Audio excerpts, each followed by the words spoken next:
A lot of people don't understand that just because you're going through IVF doesn't always guarantee a baby. Correct. Why do you think, or why isn't, I guess, that the case?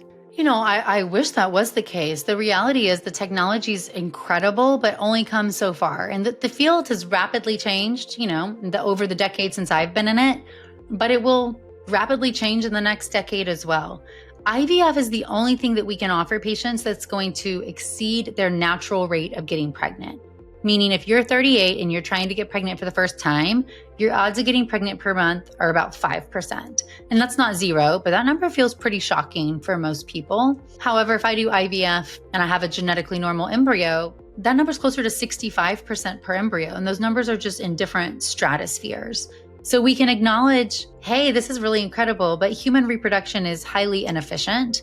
And that's part of the problem. So as we are able to test embryos better, we've come a long way in genetic testing. But I always say that embryo competency, the ability of an embryo, have cells divide, organs to form, fully become a baby, that's technology we're still investigating right now. Are there signs of embryo competency that can help us select embryos that have higher potential, whether that's how they divide or metabolic factors that they exude as they're dividing. So there's ongoing research into, let's call it embryo quality beyond just genetics. Genetics is that low bar, need to be genetically normal, but then there's a functionality above that we don't have a test for yet. And then there's also we need the uterus, but also our whole body environment, right? How do we decrease inflammation? How do we improve success of an embryo transfer? There's research going on about implantation failure and what that means. But these areas are just starting to become more accessible to us because genetic testing is better. Because we blamed embryo genetics for decades.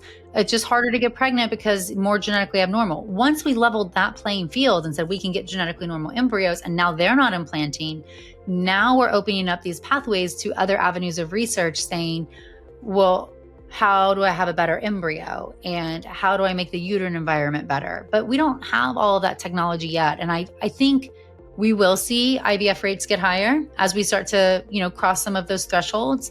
Like the 65% number, people a decade ago would never have given a number like that. And when I first entered the field, we said young women would have at best a 50% chance per embryo because we weren't doing genetic testing at all. So numbers get better, but it's not a guarantee.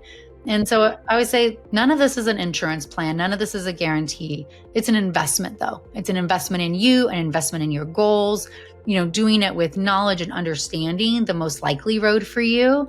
What I find is that patients are often, it's not at their own fault, but they don't understand what's happening in IVF. They weren't explained. They don't understand the attrition, meaning the loss from how many eggs I get to how many normal embryos, and then each normal embryo, that 65% number.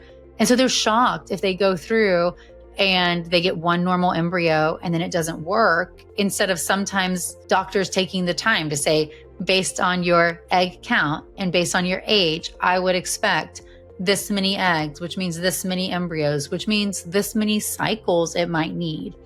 One of the true facts, though, is that if you have enough genetically normal embryos, most people with IVF will have success, meaning cumulative success rate after 2 embryo transfers is going to be about 83%, and after 3 is about 95%.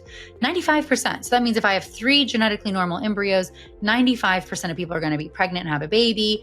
Recurrent implantation failure, therefore, is that 5% group. So that's not common. But the big asterisk here is not everybody can get to 3 genetically normal embryos, especially not with one cycle. So it's one of those things where understanding your own expected outcomes, understanding that people do above and below average by definition of the word, and controlling the factors you can to come in with better egg and sperm quality is gonna make that road easier. But I've had a lot of women sit across from me and say, I'll just do IVF and that will work. I wasn't worried about getting older because I knew I could just do IVF.